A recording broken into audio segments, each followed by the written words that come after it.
जिस प्रकार गणपति महोत्सव बड़े ही श्रद्धा से मनाया जाता है, उसी तरह से गणेश चतुर्थी के दिन व्रत की कथा सुनने या इसका पाठ करने का बहुत महत्व है। यह कथा भगवान गणेश के जन्म और उनके जीवन की घटनाओं से जुड़ी हुई है, जिससे भक्तों को यह समझने में मदद मिलती है कि भगवान गणेश को क्यों विघ्नहर्ता कहा जाता है। यह कथा सुनकर या पढ़कर भक्तगण अपने मन में आस्था और समर्पण की भावना को मजबूत करते हैं। ऐसी मान्यता है कि इस कथा को सुनने से ही व्रत का पूरा फल मिलता है और भगवान गणेश सभी दुख दर्द दूर करके सुख समृद्धि का आशीर्वाद देते हैं। यह कथा हमें जीवन में आने वाली बाधाओं को दूर करने और सही मार्ग में चलने की प्रेरणा देती है। वहीं अगर गणेश जी की व्रत कथा पूरे गणेश उत्सव के दौरान पढ़ी जाए तो इसका अक्षय फल प्राप्त होता है। इस साल गणेश उत्सव का शुभारंभ 27 अगस्त 2025 को गणेश चतुर्थी।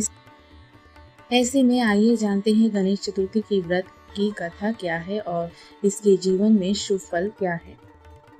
पौराणिक कथा के अनुसार एक बार देवी पार्वती ने संतान सुख की प्राप्ति के लिए भगवान शिव से प्रार्थना की। उनकी इच्छाओं की पूर्ति के लिए भगवान शिव ने देवी पार्वती को आश्वासन दिया और उनके आशीर्वाद से भगवान गणेश का जन्म हुआ। गणेश जी का जन्म बहुत ही अद्भुत और चमत्कारिक तरीके से हुआ था। ऐसा माना जाता है कि एक दिन देवी पार्वती स्नान कर रही थी और उन्होंने अपने शरीर की सफाई के लिए उपटन का इस्तेमाल किया और उस उपटन से एक बालक की रचना की।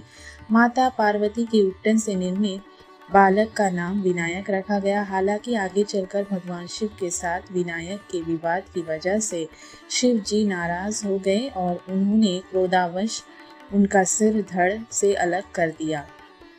बाद में विनायक के सिर की जगह हाथी का मस्तक लगाया गया और उनका पुनर्जन्म हुआ। साथ ही विनायक को नया नाम गणपति दिया गया। जिस दिन गणेश जी को नया जन्म मिला उस दिन भाद्रपद शुक्ल पक्ष की चतुर्थी तिथि थी। इसी कारण से आज भी गणेश जी के जन्मोत्सव को गणेश चतुर्थी के रूप में मनाया जाता है।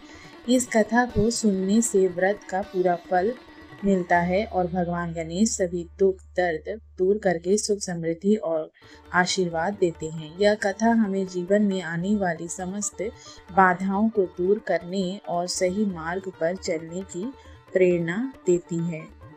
गणेश चतुर्थी 2025 की दूसरी व्रत कथा के अनुसार एक समय की बात है, एक गांव में एक गरीब ब्राह्मण रहता था।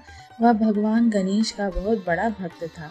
गणेश चतुर्थी के दिन वह अपने घर में भगवान गणेश की प्रतिमा की पूजा करने के लिए तैयार हो गया। उसके पास पूजन के लिए बहुत कुछ नहीं था, लेकिन उसने मन से सच्ची भक्ति से पूजा की। उसी रात भगवान गणेश जी ने सपने में ब्राह्मण को दर्शन दिए और कहा कि उसकी भक्ति और श्रद्धा ने श्री गणेश को प्रसन्न किया है और वह उसकी पूजा को स्वीकार करते हैं। गणेश जी ने ब्राह्मण को वरदान दिया कि उसे भविष्य में समृद्धि और खुशहाली प्राप्त होगी।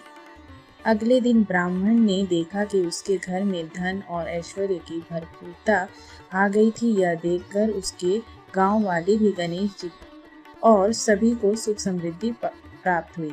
इसके बाद से ही भाद्रपद शुक्ल पक्ष की चतुर्थी के दिन इन गणेश की पूजा का विधान शुरू। ओम गण गणपते नमः।